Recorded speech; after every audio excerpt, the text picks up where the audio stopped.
thank you for joining me for that part. Now I'm going to mention we didn't have time to finish and talk about this last week, but there are 5 patents that were issued by the U.S. Navy. Basically, the person that issued it has a public name, but it seems to be a persona because the name actually means a gift to the world. So these are royalty-free, absolutely free, patented U.S. patents. And this is really exciting stuff, and this is not something they're talking about in the media, but it's getting out there. People are finding out about this. So 1 through 3, the first 3, are electromagnetic propulsion shielding craft using inertial mass reduction device. So that's a lot of fancy talk for an anti-gravity UFO. Now, when I say UFO, it's not unidentified. We know who it is. It's the Navy. This sucker actually flew over the July 4th salute to our country when they had these flyovers. I predicted that they call it the TR-3B. It is a giant football field size triangular black craft. It has a top skin that can take the sky above. If there are clouds, if there's anything, it can reflect it below. So it basically camouflages itself, which I think is amazing. And it has a cavity, a very small cavity, around the circumference of the triangle craft. And in this small space, there's energy particles, which there are everywhere in the universe. And it is microwave. They use an emitted microwave charge, which they power this craft energy-free. So they take these particles, they microwave them, and it creates thrust. So it basically propels this ship, which is the size of a football field, anti-gravity, and it can shoot it anywhere at ridiculous, unheard of, unseen speeds of, that far and away surpass light speed. I mean, this craft is unbelievable. And the amazing thing about this craft, again, it's the one that we're seeing is the TR-3B. And if you saw the lights over Phoenix, the Phoenix lights where the lights were disappearing, this craft has been in operation for several years, and it's been tested. And the amazing thing about it is it's airtight, so it's basically can go underwater. It creates this little field around itself, so it can fly right into the water and stay in as long as they need it to. It can fly the skies over our country, over our planet, and then it can shoot out into outer space. It's an anti-gravitational machine. It's got a huge light right in the center, and it can hold hundreds, if not thousands, of people. And it did fly over the White House during the inaugural 4th of July celebration where we flew all the other things.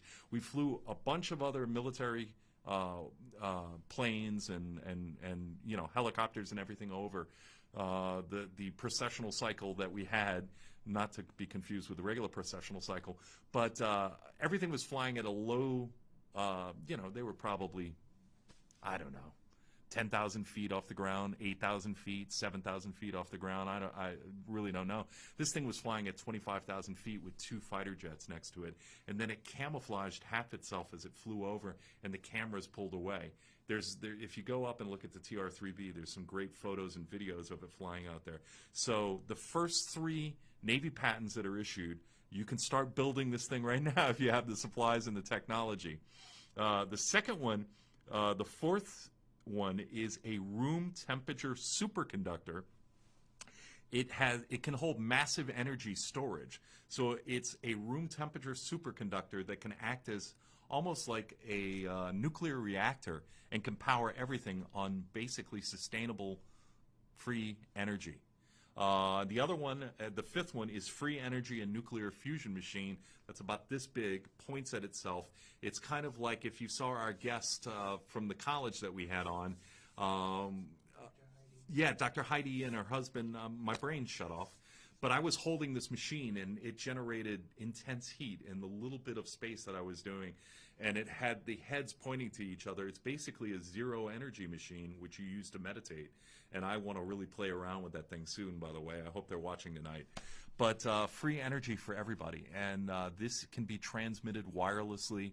This is the stuff that Nikola Tesla was talking about for so long a period of time. I want to mention, too, with the TR-3B, the anti-gravitational UFO, when they started making this, they said, well, we need something that's airtight. So they started looking around and said, how can we play with this? Do we have something airtight? And somebody suggested submarines. Now, there was a period of time in the 70s and 80s where people were photographing cigar-shaped UFOs in the skies all over the world. And so what they did is they took decommissioned submarines, they reinforced them, and then they experimented with this technology where they would I'm not making this stuff up. This is true, and whether you want to believe it or not, it's true.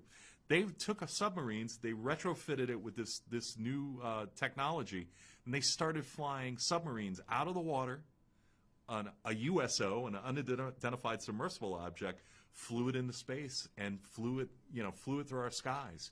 And that's the meat and potatoes of the Space Force. This is what has been commissioned by Donald Trump, our president, and this is what you're going to see very soon. It's going to become public knowledge much sooner than you think. I know there's people debating about patches and the uniforms and the insignia and everything else. That's a waste of time, and that's propaganda to get you to think negatively about this. But it's going to be amazing, and we've had a space program in effect much longer than people believe, and there's a lot more going on behind the scenes. But all of this information will eventually be made public in a short period of time. But free energy, I mean, I can't even begin to tell you what it would do to change our civilization. Think of people in third world countries that are still struggling to find flint and fire and make themselves comfortable, and are living in disastrous conditions and surrounded by trash and pollution and fecal matter everywhere, and we can't clean the water. We need to start. This is part of the bigger picture of spirituality and us working together, because we've got to overcome the nonsense and start working here. But the superconductor, basically, the inventor, by the way, his name is Salvador Cesar Pace, which means gift to humanity, or gift to the country, or gift to the people, depending on how you translate it online. But basically, it's the room temperature superconductor is an electromagnetic coil, and it's circumferentially positioned around a coating in which the coil is activated and pulses a current. A nonlinear vibration is induced, enabling room temperature superconductivity. So, I mean, all this stuff is mind-blowing. This is stuff of science fiction movies. This is the stuff I read about in comic books as a child. And, we always talked about, how come we don't have flying cars like the Jetsons? If you're old enough to be like me, where you remember the Jetsons and you go, hey, I want a flying car. Well, after a couple of car wrecks, I probably don't want anything that flies, because some of the numbnuts that, will be speeding around the air around here. But no, all of this stuff is possible, and it's been happening for years. We are far more advanced. It's been shielded from us. This stuff has been going on behind the scenes, and now it's coming to light because the veil is being lifted. We're now being invited in to see what we want to see. And the fact that you can publicly look this stuff up on the internet and find out it's true is simply amazing. And this is stuff that people would have argued with you a year ago, 2 years ago, and said, you're absolutely nuts to tell me there's a football-sized triangle flying in the skies right over our cities. And it's there in plain view, cloaking itself with the night sky. You can't hear it. You can't see it because it's cloaked. But it's there. And it can take off and be in outer space in 2 seconds. And it can float around wherever it needs to float around and shoot through this galaxy in a short period of time. So when you hear about rockets and traditional 1950s technology, that's what they want you to get suckered into. There's technology beyond belief that's in use by our government, by the governments of the world, that the proof is positive. Look it up. It's there for you to see. What do you think about all this? I mean, I think it's pretty well. I mean, it's free, so, I mean, you don't have to pay a royalty. If you have the wherewithal, the technological savvy, the materials, you can look up these things. and start to build them and figure out a way to retrofit it into your Yugos or your 1976 Hyundais or whatever you want, and shoot it into space if you can get it airtight enough. I would suspect that some people are going to kind of grab a DeLorean and try to do something with it to go back in time, but that's a whole nother program there. But I definitely encourage you to look at this stuff. The compact nuclear reactor is crazy. The Navy patent for the compact nuclear fusion reactor is absolutely wild. It's a patent by the U.S. Navy. It was done last month, and it claims to be developed. Its fusion has been touted as the ultimate energy source, creating enormous amounts of power with no harmful byproducts. That's the key word, no harmful byproducts. So you can basically have a nuclear fission or a nuclear fusion reactor with no harmful side effects. It's not going to blow up real good. It's not going to put off stuff that you've got to bury in the ground and hope nobody finds 1,000 years from now as a surprise. Surprise! Nuclear waste! What's this green stuff? I don't know. Let's jump in it. Looks good. Looks like jelly.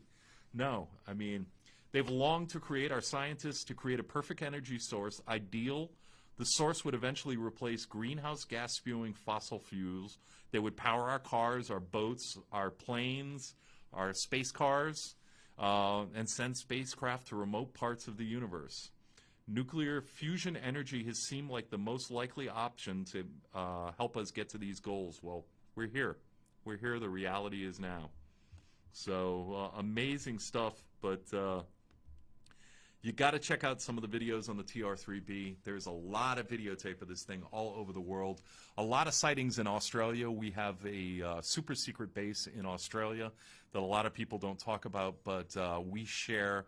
The Americans take up a big part of that, and this thing has been showing up all over Europe, but in particular all over Australia. And, there's some amazing footage of this thing that, it's uncloaked and flying through space, and they've got, night lens, super lenses, high, very up close that magnifies everything, and you can see a perfect shot of this thing. And I'm telling you, I mean, it would, if it landed on the Louisiana Superdome, it's that big. It's that big. And one day soon, we're going to see it land, on the steps of the White House or, in a field by the Washington Monument, and it's going to open up, and our Spaceforce soldiers are going to walk out of it, and everybody's going to be, freaking out, and in a good way. And it's coming. It's there. So keep looking for it. Well, that's about it. I mean, we touched on a lot of stuff today. Dark Night of the Soul, once again, you're not alone in this process. Don't let this process scare you. The important thing is it's a learning tool. It's a vehicle. It's a necessary part of the growth of the spiritual process.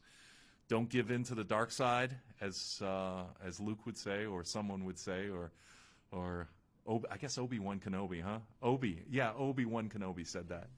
And Ben, all the other ones. Look, all our realities are about to come true, and life is confusing as hell when you're stuck in this world, but do your homework. Look around, investigate, be curious, have that childlike sensibility. Investigate, read, look at things, turn off the TV, and start to find out the wonders that are going on inside of you to connect to the multiverse and the things that make us better. Because the more we connect, the more we raise our vibrational level, the more far, boy, that sounds terrible, the more far we go. The more far we go, in all seriousness, the more we can connect, the more we can solve some of these problems, the more we can calm down, the more we can slow down and focus and be loving, compassionate human beings, the quicker we're going to change our reality, because our reality is going to change really quick. And we're all in head. If you haven't had a spiritual awakening, if you don't understand it, it's coming. It's coming. Be patient. It's coming. And we all need to keep our eyes open and take care of each other and understand that the world is only getting more and more bright. The light is coming. We're walking towards it. And we just got to keep heading in the right direction. Davidson, thank you for all your help today. Anything you want to add to this nonsense? I'll leave it You'll believe it when you see it? You're skeptical? Are you skeptical? I mean, I want to believe. Yeah. If The flying cars portion, or the flying going cars, inward the flying and cars. superpowers? The flying cars. Yeah. The rest of it, yeah. We all have superpowers. It's just we all won't be Bruce Lee. I'd love to be Bruce Lee and Christmas tree. have those abs like he had. Yeah. Yeah.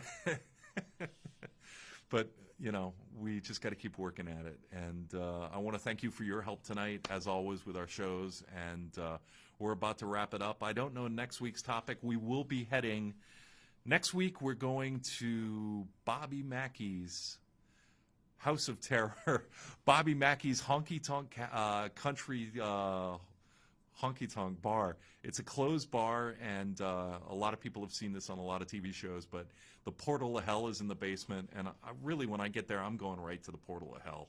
I'm not going to mess around. I don't want to fool around. I want to see what's in there. I want to poke around and see what pops its head out so I can smack it in its face.